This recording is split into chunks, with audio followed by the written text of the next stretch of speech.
All right, we got all our stuff up and running. Hello, David. How are you? All right, y'all ready? Are you? No. Yeah, let's do it anyway. 2 minutes more.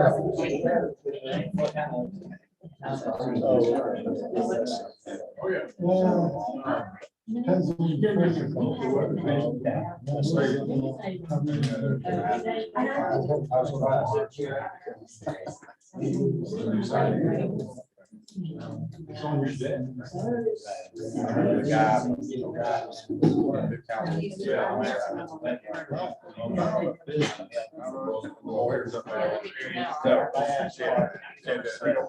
Put it another way. If I do this.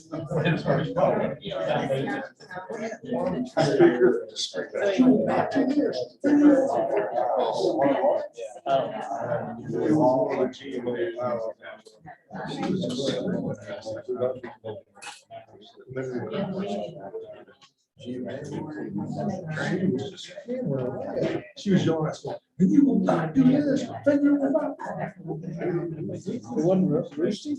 Hey, who was the lady that got a second or third speaker this morning? And you will not do this, and you will, and she was yelling at us the whole time. Do you remember her name? Was she a GMA lawyer? She was. And she even said, anything you see on YouTube, do not do it. Anything you see on YouTube, do not do it. I got that. I got Mark next one. Yes. I'll get that man.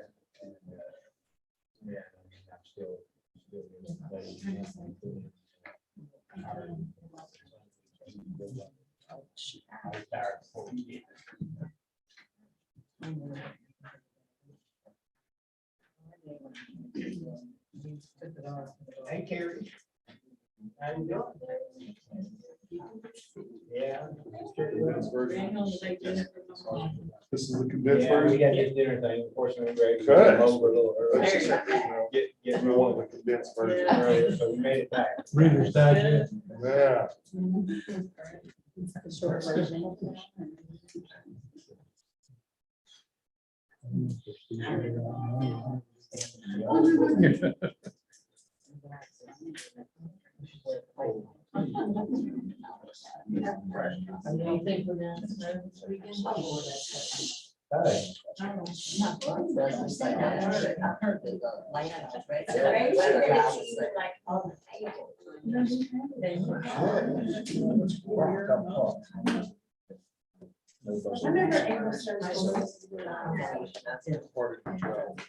Barbara.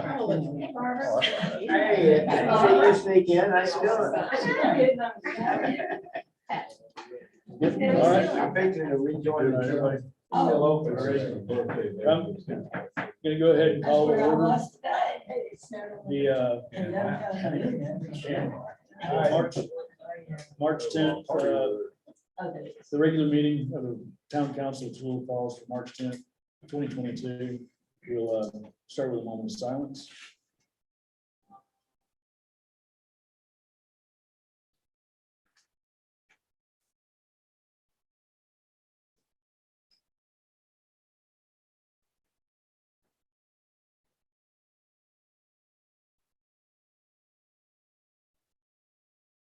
Amen. Need to, first, I need to get a motion. We need to move our Raven County Service Delivery Strategy discussion to after executive session if we can. So I need a motion to amend our agenda to put item, new business item number B after executive session. I'll make a motion. Scott, motion, Tom seconds. All in favor? Unanimous? All right. Then I need a motion to approve the agenda as amended. Joey's motions, Tom seconds, all in favor? Unanimous. All right, I need a motion to approve the consent agenda. Joey makes that motion, Scott seconds, all in favor? Unanimous. Attorney's report. All right, DDA report. That was fast. I just wanted to give y'all a quick update about where the DDA is at. You know, after the town sold the building, we kind of was like, well, what do we do now? So we decided that we would reach out to all the businesses in town and the commercial property owners. The businesses in town being the businesses that had licenses here. So we had a business forum on February 15th, February meeting. It was well attended. It was a wonderful discussion where we, you know, a lot of it was just networking, bringing all of these people together. And we also wanted to hear their concerns as business owners and what we as the DDA, Downtown Development Authority, could do to help the business owners in town and the commercial property owners. And we also presented information about what we thought that we could do for them. We had 2 representatives from the Small Business Development Center, you know, Richard Patrick Fulbright. He worked with us extensively, you know, for everything, for building the Tallulah Center. So the 2 things that came up, there are the 2 things that have come up before. One, of course, is signage. And then the other one being sidewalks. We know that our hands are kind of tied in terms of signage because so much of that depends upon DOT and the right of way and all of that. But, you know, I just kind of wanted to plant a little bug in your ear about sidewalks and to see if that's, you know, something now that we have Wander and Tallulah Adventures coming in up at that corner, and we've got Tallulah 1882 over here. You know, we are seeing people and not just visitors, which, you know, local people walking up to 1882. We hope that there'll be people walking from Tallulah Adventures, you know, and doing this route. I think we want to encourage people to walk, you know, since parking is so limited, and it's just nice to get people out walking. And people who come to a state park might be inclined to do that. So I don't know what the possibility of that is, or how we would even go about doing that.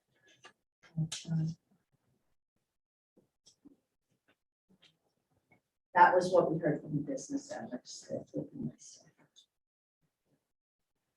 You know, I don't know what we can do about signage, but, you know, maybe the DDA working with the town council on both of those issues, signage and sidewalks.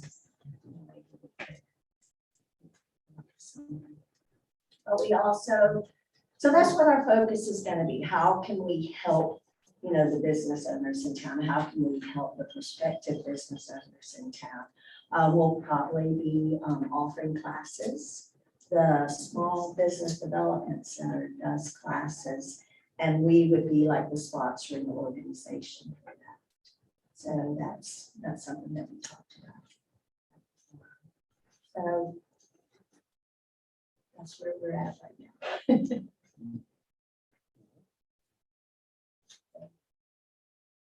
Any questions?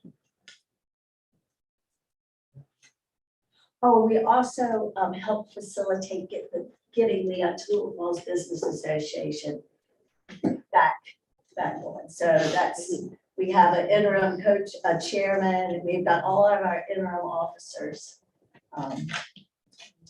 So that was nice. That was something that the DBA wanted to do too, was to help that organization get back on its feet since you know, that organization sees part of the hotel tax. So I can see the DBA working with the business association, and the DBA working with, you know, the town council about what we can do to help our businesses and maintain our town at the same time.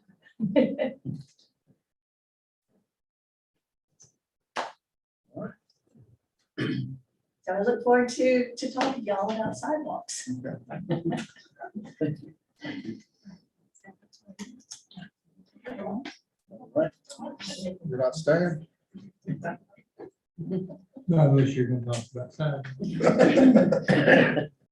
All right, right, we have no old business, so we'll move on to our audit. Turn it over to Ms. Julie Nixon. Okay, thank you. I've met most of you, but for those of you I've not met, I'm Jolie Mixon. I'm with Mixon, Brown and Tenich in Clarksville and Cornelia. And I've been working with the town of Tallulah for quite some time now. We did the audit for the fiscal year of June 30th of 21. And everything went very well. Linda keeps books in a very organized manner, so we appreciate that. We did have a couple of findings that I just need to point out to you. They're in the very back of your packet. One is one that we've had on there for years and we probably will always have just because of the nature of the town of Tallulah. But you have a very small staff. Linda is pretty much it. So segregation of duties is always a concern. And over the years, you all have implemented some mitigating controls by having the mayor go in or different council members go in and look over the bank statements and bank recs and kind of help out in those areas. But we do just want to bring to your attention that segregation of duties is an issue with this limited number of employees. The other finding was a budgetary finding, and it's on page 36 is where the findings start in the back of the blue packet. And this just stemmed from mainly the LMIG funds. You all were accounting for the LMIG fund in your capital budget, which is fine, but then there needed to be a transfer over to the general fund. So the general fund was over in streets for the work that you did with LMIG, and that was over 18,360. So Linda and I have discussed that, and I think she's got a good handle on going forward what to do with those budgetary items. So any questions on that? Any other findings? I'm going to go over the graphing that you have in your packet is kind of a summary of the audit. But I'm happy to answer any questions that you have of the audit, and we can certainly look at any financial statements that you want to look at. The graphing that you have, we're going to start with the financial condition government-wide. So this includes all the funds of town of Tallulah. And for 2021, the total revenues were $489,958. And you'll see it was a decrease from 19 and 20. And we'll talk about that in a minute. Your expenses were $528,871. So in 21, fiscal year 21, your total revenues decreased by 29%. Now 19 and 20 were kind of unusual years for you all with revenue. In 19, you had the donation of the Ranger House and the land by the DNR. And then in 20, you had your Raven County SPOS receipts that came in all at one time. So that is why you had the big fluctuation in revenue for those years. Your expenses increased by 17% in comparison to 20. That was not unusual. You had a water grant and you were doing lots of water improvements over the year in fiscal year 21. But you will see if you turn to page 5, this has your 7-year history of revenue and expenses, and you'll see your total revenues first. So when you look at that 7-year comparison, you'll see that fiscal year 21 is really typically where you are in revenue. So 19 and 20 were anomalies for you all, given the situation. And then your expenses over the 7-year period are on page 6. And those were a little higher in 21, but that had to do with the improvements that you all are making. Any questions so far? On page 7, this is just talks about what extent of your total expenses are covered by your service charges. And this is government-wide, so this includes everything from your fees from water to fines to licensing and permits. And for fiscal year 21, 32.4%. How much was covered there overall? What is a common number for towns Oh, our it size? varies. Really? It does. And I think when we get to the water in particularly, that's where you're going to see it really be lopsided for you all. So and we'll point that out. a summary of your revenues and expenses and the percentages. You can just look here. So your water revenue is 11%. Your expenditures for water were 22%. And then, you know, you have your general government expenses, your police and courts, fire, and your streets. And then on the revenue side, your taxes make up about 30% of your revenue. And then you have your charges for your services, your fines, licenses, permits, and then any revenue that you get from grants and SPOSS, and then the sale of assets and miscellaneous income. And we'll dig more into water. We've got just a section on water, so we'll get to that part. Other things I want to point out, the town remains very liquid. At the end of June, you had over 786,000 in cash and close to 200,000, a little less than 200,000 in short-term CDs. So very liquid, still no debt for you all, so no outstanding debt for the town. You continue to invest in your capital assets since fiscal year 18. There's been a 12% increase, and that's mainly attributable to the improvements in the water fund that you've made. And also with the sale of the Georgia Power building, it did decrease your fixed assets by 11%. So that did go down a little bit. The largest portion of your net position, and think of that as your equity for those of you who are in business, 51% of it is invested in your capital assets. The remaining portion of that, the unrestricted portion that can be used to meet your ongoing obligations, is at $719,961.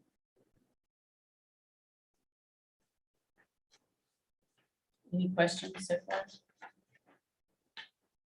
Next, we're going to talk about just the general fund solely. And so you can see the comparison of revenue and expenses. Now, the revenue here, keep in mind, it's going to look more than what we just talked about for government-wide, and that is because the government-wide financials are on a different basis of accounting. General fund is pretty much a cash basis. So the sale of the building is in that $535,601 that you see. That's why that revenue looks so large. Total expenses for general fund for the year were $327,169. So due to the sale, the revenue increased by 51% over fiscal year 20, and the expenses increased by 8%.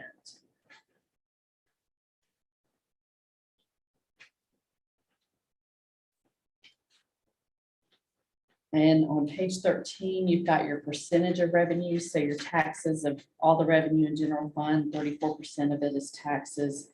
18% is charges for services, and then 5% makes up your grant and SPOSS. 43, that's very large, and it's not typically that large, but again, that's the sale of the asset, sale of the building.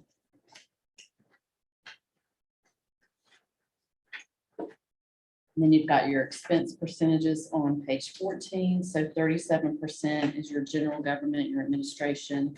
Police and courts is 43. You've got fire at 5%, and then your streets and public works at 15%.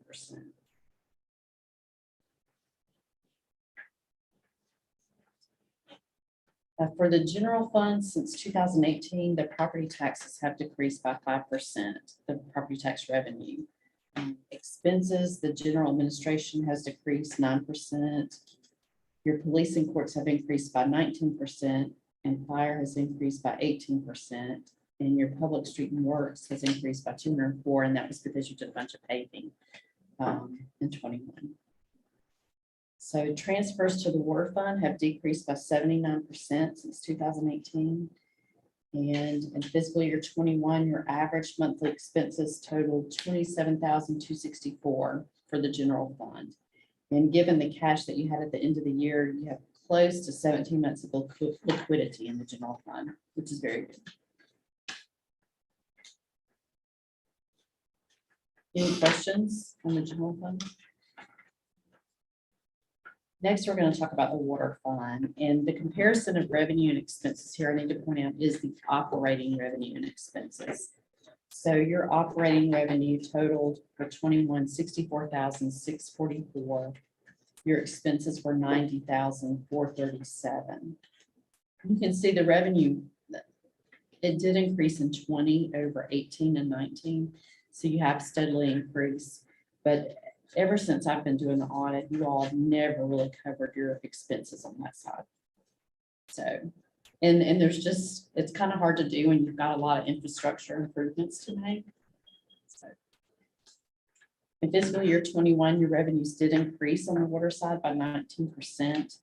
Expenses actually decreased by 9% in comparison to 22.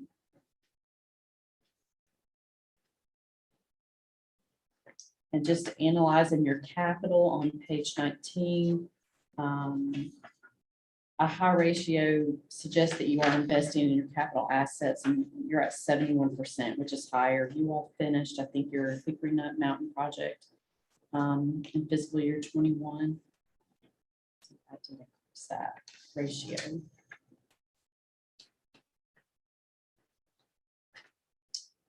Overall, since 18, the water revenues have increased by 132%, while expenses have decreased by 29%. We talked about the transfers to water, how those have decreased. Most of your water improvements have been funded by SPLOST, and you all did receive a small grant that helped out as well. And the average monthly expenses in the water fund are $7,536. And you do have liquidity in the water fund of about 7.5 months, given the cash at the end of the year. And I would say overall, since we've been working with the town, Linda's doing a better job or a good job of really keeping the water separate from general fund and keeping that separation, which I think will give you all a better idea going forward.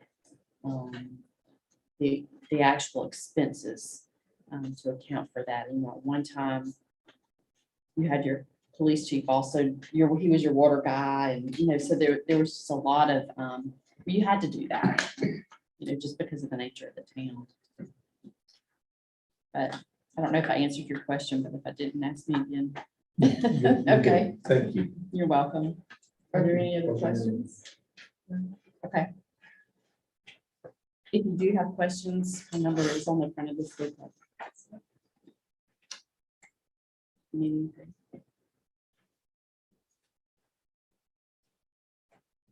it. All right. Thank you.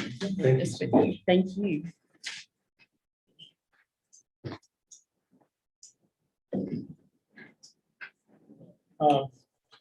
So we moved the next item about the service delivery strategy. Go ahead, and I want to talk about the backup generator, the road to the radio tower, and the public safety radio office kind of all blend together just a little bit. So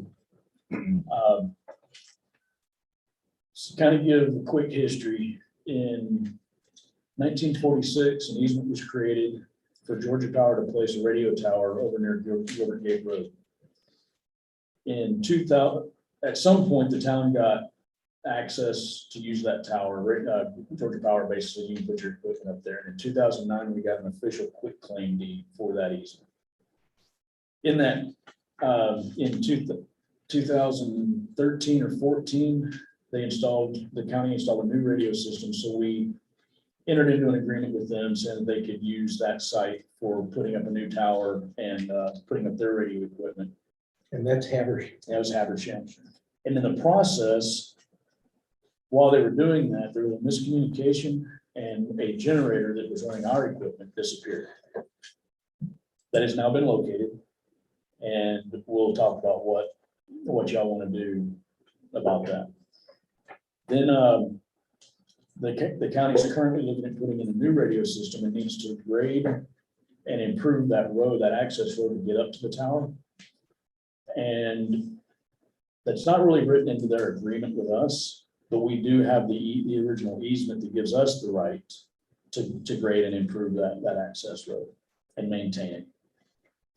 And so it kind of, there's the bird's eye view of all this real quick. So the first thing is the backup generator got moved to another location. I think in one of the schools where they have a radio site, tower site. They've located it, they have said they would just give it back to us. My initial concern about that was, well, they've gotten free use of it for, 12 years or so, or however long it's been.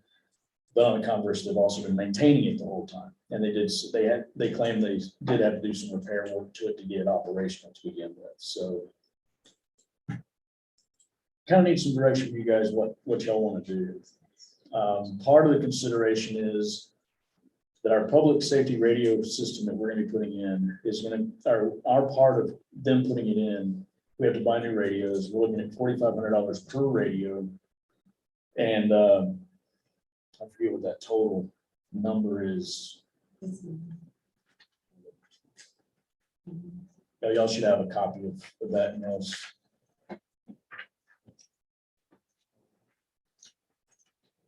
$41,000. So this ours too, okay. So the police department will be needing to spend $34,638 on radios. And the fire department, just a projected cost of $73,813. So that's getting us $108,000 just for radios. That's just a start. Then we have they're wanting to charge over $5,000 a year in maintenance fees over the next 15 years. That's $75,000. Maintenance of what? It's software. The radio system is digitally based, so there's software, and the P25 system is the most expensive of all of them. The highest end. There's some advantages to it, but I don't know that we will necessarily benefit from it. So that's why I've looked at some of the radio options we talked about before. Just to give you a rough rundown, right now, if we have someone come in and we get our own frequencies, we put our own radio system in on our old tower, and we install certain equipment at both of the dispatch locations. The one price I've got right now is somewhere in the neighborhood of $50,000 to $60,000 upfront cost for that. So just to give you a rough idea of the difference we're looking at. Now, I still haven't talked to Raven County about whether we can switch over and if they'd be our primary dispatch or not. And I haven't talked to Habersham about what our options are to get some of these prices down. So with all that in mind, now let's talk about generator and what we want to do about that. We just want to accept it back. We could use it in several locations. If we go with our own radio system, we can put it back. Sizes. I can't remember the kilowatt hour size on it. It's smaller than the one we have for City Hall. It's the same brand, we bought them at the same time. And we had this one on our It's a radio. portable generator. No, it's set on its own pad. It is fixed. So we can put it back, if we think we're gonna go with the public, our own radio system, we could use it up there. We can use it to run part of our water system as a backup. The roadway improvements through the easement to get to the tower, they're paying for that. That's what we need to talk about that.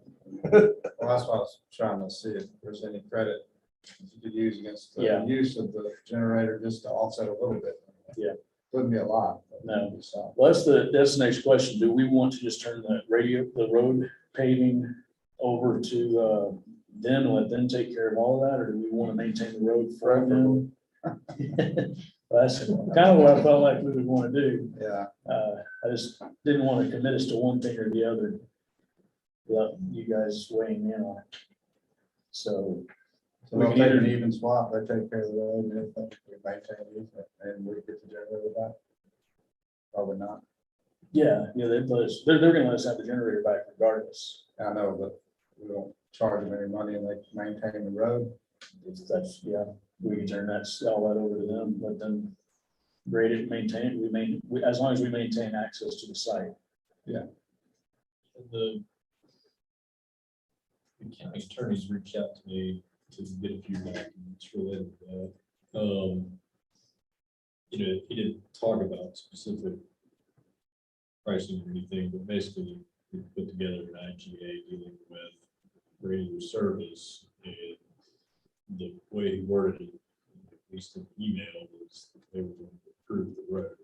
Well, that's something that they're going to tap with us, sort of thing, but I think that's something you Yeah, resolve. if you could clear that up, just take the generator back and see if they'll maintain access to the tower.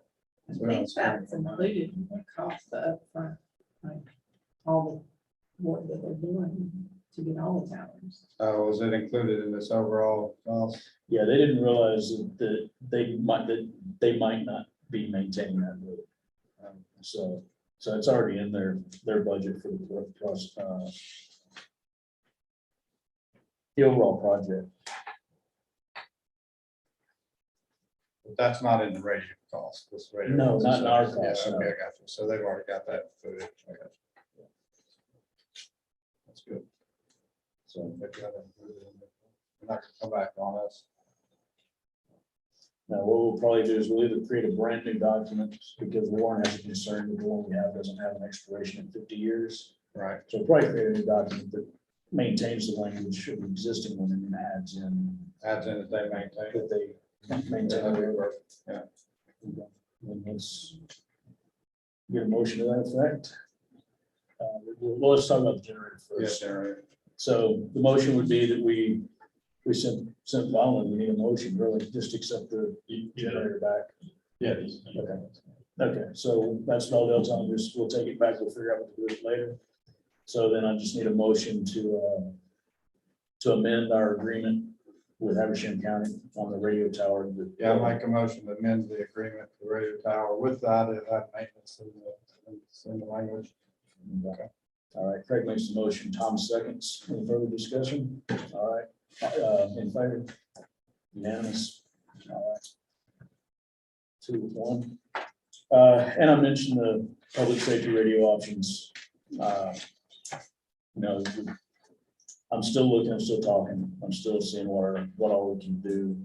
And then I'll also go back to Habersham and say, okay, But if we choose this radio option, we're on board with both counties, so to speak, whatever. No, we're on, this would be only for Habersham.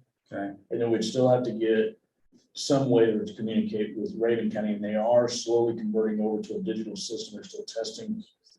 And Raven County haven't made a call on what system they're gonna use. Not But yet. they'll all go Well, digital, I understand. it'll be digital. I think it's gonna be the Kenwood system, which is similar to what that price tag I mentioned earlier, 50, So it's 60,000 Yeah, would be Kenwood also. So, but the system they're gonna be using would be VHF, and the system that this guy's quoted is would be UHF. okay. And there's one advantage to that, but it's something we can talk about later. Especially if we have no other option other than to pay $108,000 to get the equipment, so.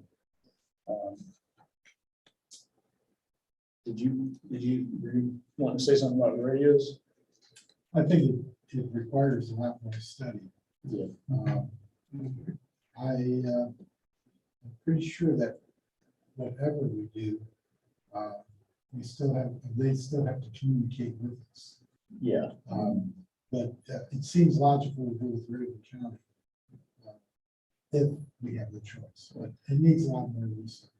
and for a little bit of background, Paul is a radio operator, he has a license, so he's got some insight, and brings some insight in the conversation on a lot of that stuff too, so. So that kind of wraps up new business. We need to talk about, in the mayor's comments, we'll talk about the April meeting date. Apparently, there's a conflict with it being on the 14th, so everybody would get moving into the 7th. The 7th would actually be where we would normally have had it anyway, under our old first Thursday following the first Tuesday of the blue moon, whatever. I'm good with that. What Masters is going on that day. Do what? Masters is going on that day. On the 7th? Yes. Oh, then no one will be watching us. We gotta do it on the 7th. Just to let you know. I'll be there. Joey's playing. Is Joey playing? So,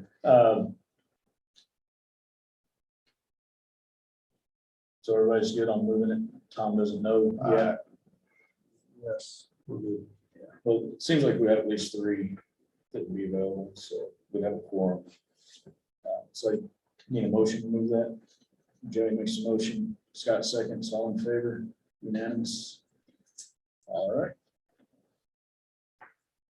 We'll go ahead and go to public comments. Open the floor up. A lot of people here tonight.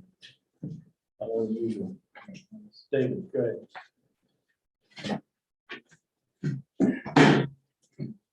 Yeah, I watched the Zoom meeting of your meeting, the Zoom thing of your last council. Last meeting. councilman, okay. And I'd just like to offer you a different perspective on the discussion you had with regard to the management of the water system. Okay. So I'd like to ask you a question, and that is, let's start with, why is Linda Lapperoy in this book? Why is she here? And my answer to that is, Linda is here because she's the only person in the room who knows how to run a town. You guys sitting here, you don't know how to run a town. Linda knows how to run a town. How does she know how to run a town? But she's got a career and experience and years of experience at running towns, and she's familiar with the state and federal and local laws involved. And she's got a history. And that protects the city council. Because if she screws up, the chances are you're not going to be named in a complaint. Because she's a quality hire. She's a qualified quality hire, and she knows what she's doing. And that's how you insulate yourself for potential liability. Same thing with your police chief. Police chief is a quality hire. She is well qualified to do this job. She goes out and gets involved in an altercation. She gets sued for excessive use of force. Chances are your names aren't going to be on that complaint. You're not going to be defending yourselves because you hired a qualified professional candidate. Same thing with your lawyer who's sitting here. It's not just that he has a license to practice law. There are lots of licenses to practice law out there. We all know lawyers that we wouldn't hire to get ourselves out of a parking ticket. Believe me, I've hired and fired lawyers in my career 30 years, and I consider myself a pretty darn good judge of legal talent. And you've got some legal talent here, but it wasn't always the case. I've been sitting in this room when it wasn't the case. But you went out and you hired somebody, and how does he protect you? He protects you because his career, his profession, and the profession of his firm is representing municipalities throughout the state, not just one or two towns, but all around. That's what he does professionally, and he's dedicated to that kind of thing. Right, and he's sitting here. The problem with practicing law is you give your clients the best advice you can, and then you sit back and watch them screw it all up. You know, so I've just got to say that, you know, we're talking about the management of the public water system. And what are you guys talking about? You're talking about saving $6,000 a year by changing companies. $6,000 a year. And what did this lady say today? Just sitting here. Water revenues have increased by 132% since 2018. Expenses have decreased by 29%. Well, that's tragic. That's tragic information. So you guys, it's not just that people have licenses. It's that people have experience. It is their professions. It's not their side hustle or their part-time hustle. It's their real job. And I just, you know, we had a discussion about should you hire Matt and all, or should you hire the company that he works for, and they manage a couple other little water systems. Okay, well, I just Googled Hickory Nut Services from buzzfile.com. It's a website that aggregates information on small companies. And it says Hickory Nut Services is located in Tallulah Falls, Georgia. This organization primarily operates in the nuts business / industry within the food storage sector. The organization has been operating for approximately 12 years. Hickory Nut Services is estimated to generate $75,463 in annual revenues and employs approximately 4 people at this single location. Now, guys, I don't know if this is true or not. I know nothing about Bruce Vickers' operation or what it does or all the things that they do. I don't know anything. But the point is, this doesn't have to be true. All it has to do is get into evidence. And if something goes wrong with this water system, then come on. I mean, anybody think this is a state-of-the-art water system we got going here now? No. Anybody talking about the fact that the last water report that I read says it lost 143,000 gallons last month? Why aren't we talking about that? Anybody talking about the fact that the previous city council spent a whole bunch of money on engineering reports about what we have to do, not just to maintain, we're not talking about just fixing leaks and putting Band-Aids on it. We're talking about managing the water system. That information is available in the city council. I don't hear anybody talking about that. So let's put it together. You know, you got information from engineers that previous city council spent thousands of taxpayer dollars to obtain. And I haven't heard a thing about it from this council. Right?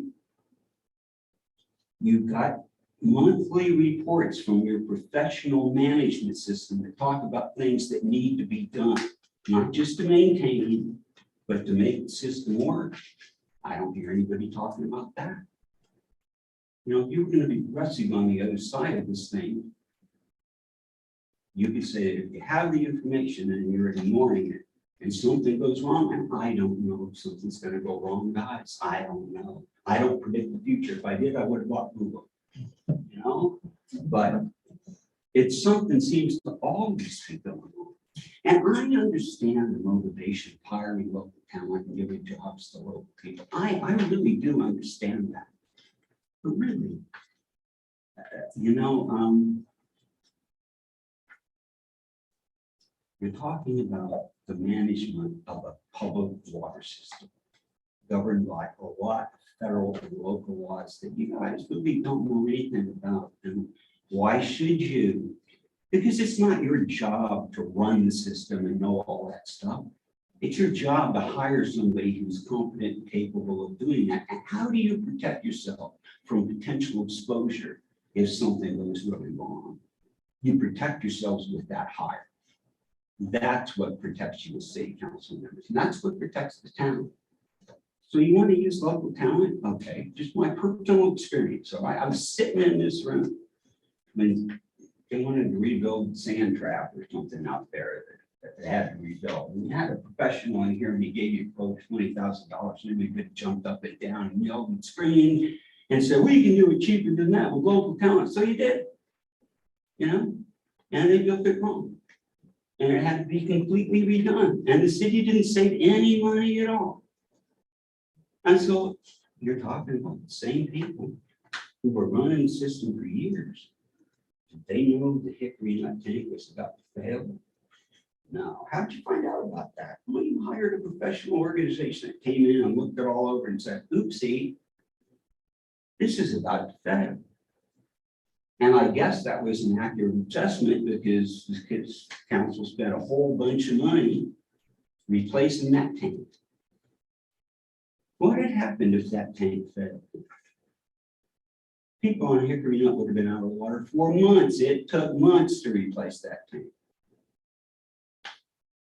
And you were saved from that because you had an organization that knew what they were doing. And not just here, it's their business. They do it all over the place. Now, you want to put it out for bid? But you know, that's the kind of group that you guys need to be hiring to protect yourselves from personal exposure. If you don't think you got personal exposure, recent circumstances would seem to dictate otherwise. So, you know, just a different perspective on what you might be thinking of doing. $6,000 a year doing these numbers that this lady just gave us. You know, circumstances have changed. I've heard the argument that Tallulah Falls is so small, nobody's really looking at us or ever done it like this. I would say to you that circumstances have changed. And you guys, you know, I'd rather spend our taxpayer dollars on fixing the water system, not just putting Band-Aids on the baby. You want to put Band-Aids on the baby, nobody can stop you. You can go ahead and do it. When the baby dies, somebody gets charged. And you need to integrate yourself in that kind of thing, because I'd rather spend my money fixing the water system than defending your butts in court. You know, and this thing that I read you here, you're talking about hiring somebody directly or hiring the company he works for.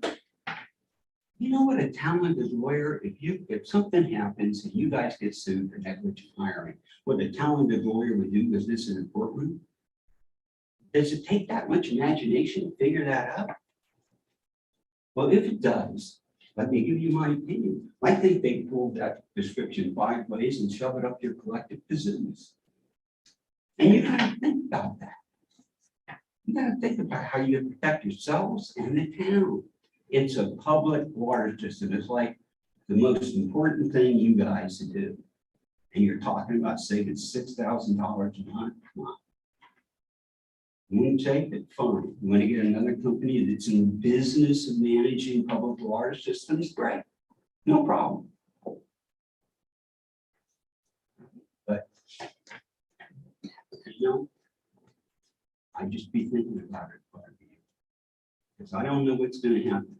But given the history of this water system, the history of discussions in this room, in this council chamber, you know, you go through the minutes and you look at it and talk about unexplained things that have happened in the water system, you know, over the course of the last few years. I would say it's more likely than not that somewhere down the line, something's bound to happen. And when it does, and it hits the fan, you guys want to be standing back. You want to have a shield between you and any liability that you might have. And the way you do that, it's not by the legal artifice of hiring this company instead of an individual. Because that's not going to save it. You know, your responsibility is to hire somebody that can really do the job and has the experience and is in the business of doing that. Not as a side hustle, but as their real profession. And that's my opinion. And I just wanted to give it to you. Okay. Thank you for your time. Thank you. Anyone else? Well, I can only say that I agree with David that I was going to make the point that if you want like electrical circuits in your house, you hire an electrician. You don't hire someone with, you know, a plumber. You hire someone who has the background. And I think that's what should be done with the water. And then I'm reading through this about things that are done that EMS didn't know about, and then the water loss. And nobody says anything. It just happens. So I agree with David that if we're going to change, put it out to a bid and get the best thing for service and for the money. Thank you. Anyone else? So water is very important. Agree with what Barbara and David just said. Me too. Okay. I mean, living on Hickory Nut, I mean, it's an issue, you know, and, we talked about it in the past, Mike, and, you know, we've only been here 4 years, so we don't have the history of a lot of folks here. But when we first moved here, I changed filters about every 4 or 5 months. The last year to year and a half, you know, I've gone through, I'm on my second case of filters and stuff. And so we're not to where we really need to be today. And so I have concerns about the water system, and I don't want to move backwards for sure. I think we need experts involved, and you know, I don't think we're where we need to be for those that live up on the mountain. I don't know. I think it's better down here. You know, from some discussions, you don't have the issues of getting the water up the mountain. So, but you know, there's going to be more people. You know, there's houses coming up on the mountain, and depends on what Irwin. I'm hoping he builds some houses and sells them on the mountain. But you know, I'm worried about having water. I mean, I've had refrigerator repairs because we were out water and it ruined my ice maker. I got had a floor that buckled from the ice maker going south, and, so I think that for me is like top of the list importance of, me being a full-time, I sold my house in Atlanta 2 years ago. I'm here with you guys every day. And that's very important to me. And, I think we need experts involved. And that's not a place I've run businesses. And I don't think we should try to save a few bucks there. I think we need to hire the best people that can help us this is a town and that's the water system, I don't know if I knew exactly the situation if when I bought that I would have made that decision that I know now. But I've bought that house and spent a lot of money on it and I'm staying here. So let's please have a quality water system. We spend an awful lot of money just keeping clean water coming in. I mean, we're in the same boat. We're changing our filter constantly. They're not cheap. Or we get brown water. I don't, but I have a very good system. But Well, we do when they clog. I mean, they clog fast and then you got to pitch them and put a new one in. air stuff taken back. And we love Tallulah Falls. And Yes, the we people. do. I mean, I've We fallen do. in love with the place and the people and, so let's We wanna please stay provide us there. with good, Well, we clean want water. clean water. Up the mountain. And we'll pay our share. It's tough when the power goes out. It's really tough when the water goes out. Yeah. Yeah, this is true. I just wanted to ask a comment. Has there been complaints about the current EMS? Is that it? EMS, have there been complaints about it?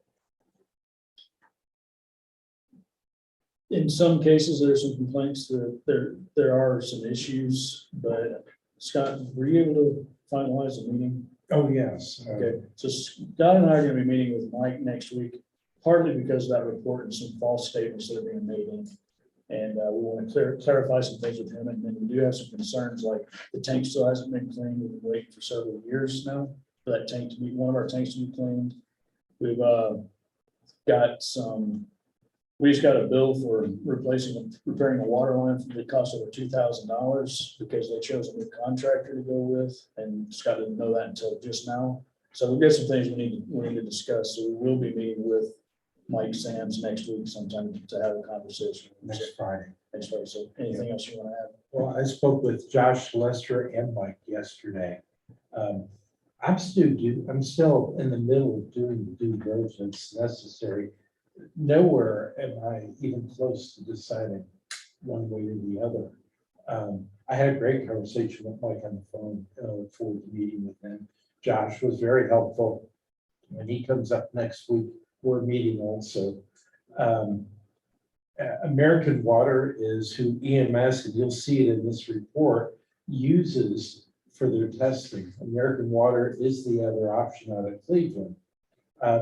Again, bids are the only way to go. I'm not advocating for any particular Yeah. service. Yeah, I'm me just either. indicating that is, Yeah, you have to get somebody who's in the professional business of doing it to insulate yourself from liability. That's all I'm saying. but we're nowhere near making a change if necessary. But part of the issue is if we can save that $6,000 going with someone that is professional, like American Water, they were the first ones I reached out to 2 years ago. Then that $6,000 a year we can put into making improvements to the water system so we can address some of these issues. I have no problem with Yeah, you. well, A professional group that does this, not just in a couple of counties, but all around, that's their business. Right. Because that's gonna insulate you, in my opinion. I'm not a Georgia lawyer, but I think that that'll go a long way to insulate you from potential liability should something happen. So yeah, Scott and I have been talking, we just need to get a new water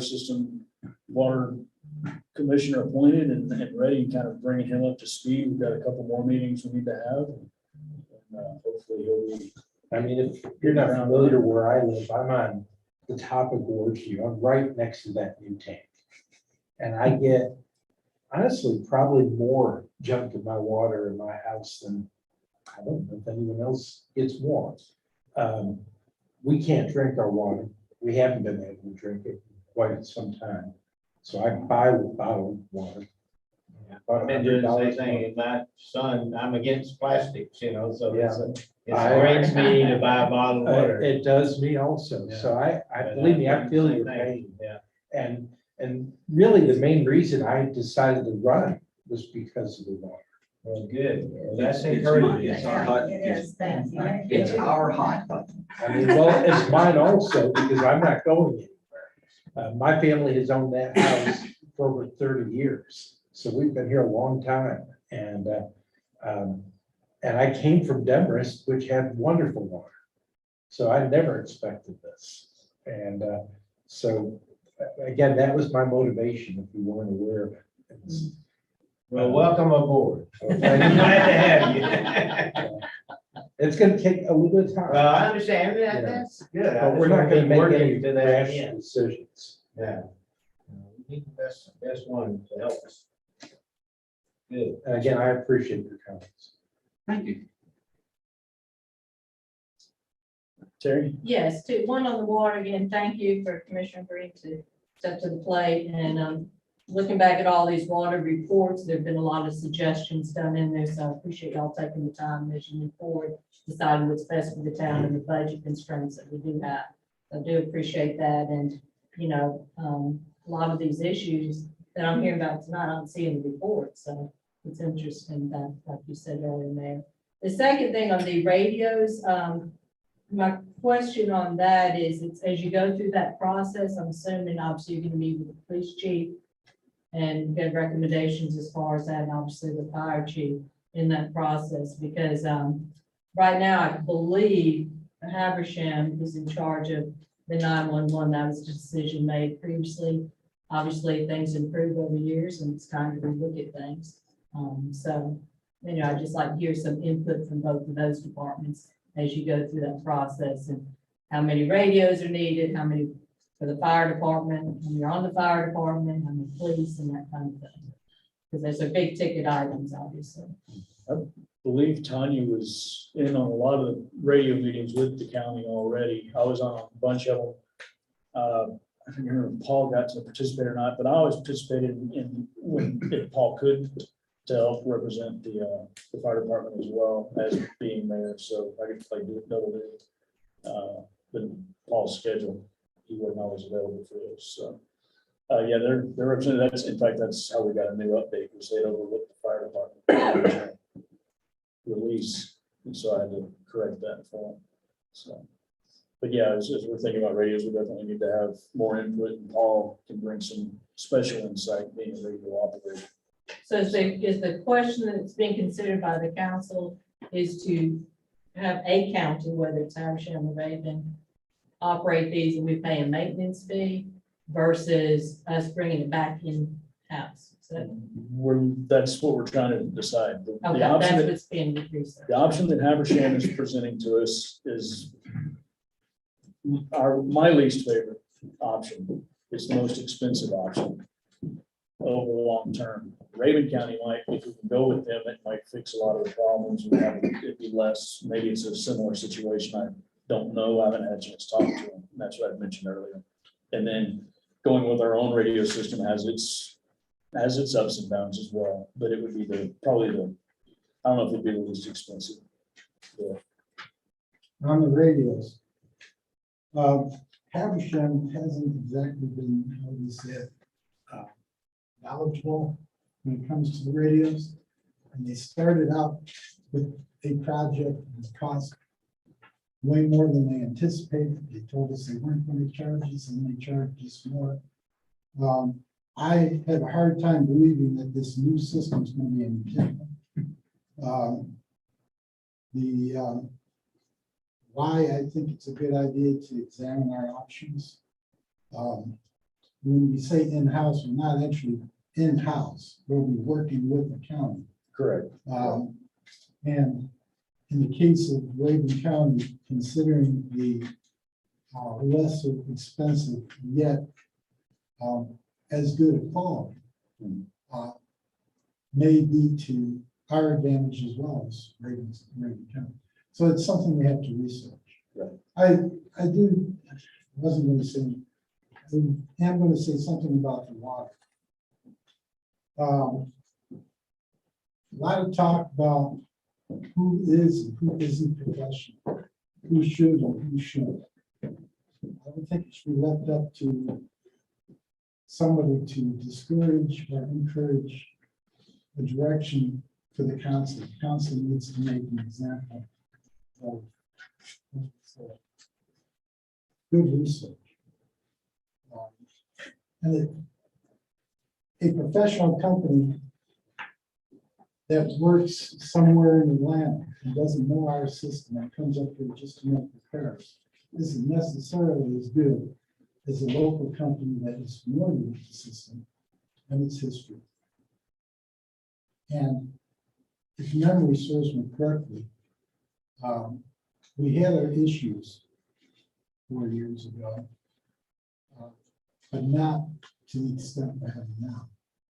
And having local people, a lot of times kept Hickory Nut in water a lot more than it's been recently. And I just think an open mind should be kept on that, especially with maybe misinformation that's going around.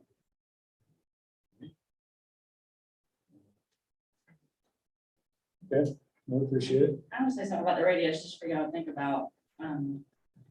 And of course, I worked with Haversham for years, but the majority of my help when I need it, it comes from Haversham.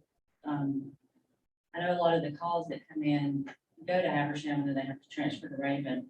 And we've had some issues with their dispatch, not wanting to dispatch anybody because they claim it's not in Raven, it's in Haversham, it's a big platform.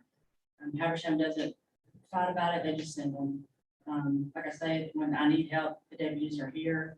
I'm not saying that Raven don't, it's just the new system it's way past me that, I mean, our lives are at stake. You can't get out, you can't hear. The new radio system is going to enable us to be able to talk to different counties. We have GSP and everything on it. And then a lot of times too, Haversham does have a lot more than Raven. Unfortunately, I don't think people really realize how many med units you really need. Because I know a lot of times they're having to send help. And the majority of our calls, it's Haversham's med units or fire units or sheriff's office come to respond. And like I said, the majority of my help comes from them. It might cost a little more, but this is a system that hasn't been upgraded in more years than I can remember. And they're looking at getting the best system to be able to help all of us. So just consider that it might cost a little more, but this is something that hasn't been upgraded in years. And for the majority of the help does come from. A rebuttal to that, this system is a new system to them. It had been updated 7 years ago, and then constantly updated since then. Lately, speaking on EMS is hurting them in Haversham right now. They've had to close 2 stations. The last few times we've needed an ambulance, they've had to come from Raven. Calls that. So I don't know if it's fair to say that Haversham is in a position to help us more than Raven. They have been first call in the past. But we're going to have to look at what we need to do for the town and what's going to work for us. Okay. All right. Anything else? Anyone online? So what? No, we're all here. Yeah, either one or two on there somewhere. So, all right. So we'll close out the public comment section, and we can get a motion to go into executive session. Jerry makes that motion. Going executive session for potential litigation, property, and personnel. So I get that motion. Joey makes it. Scott seconds. All in favor? Unanimous. All right. We'll bring y'all some coffee later. One up to 1882. Sounds like you got your hands full. They're-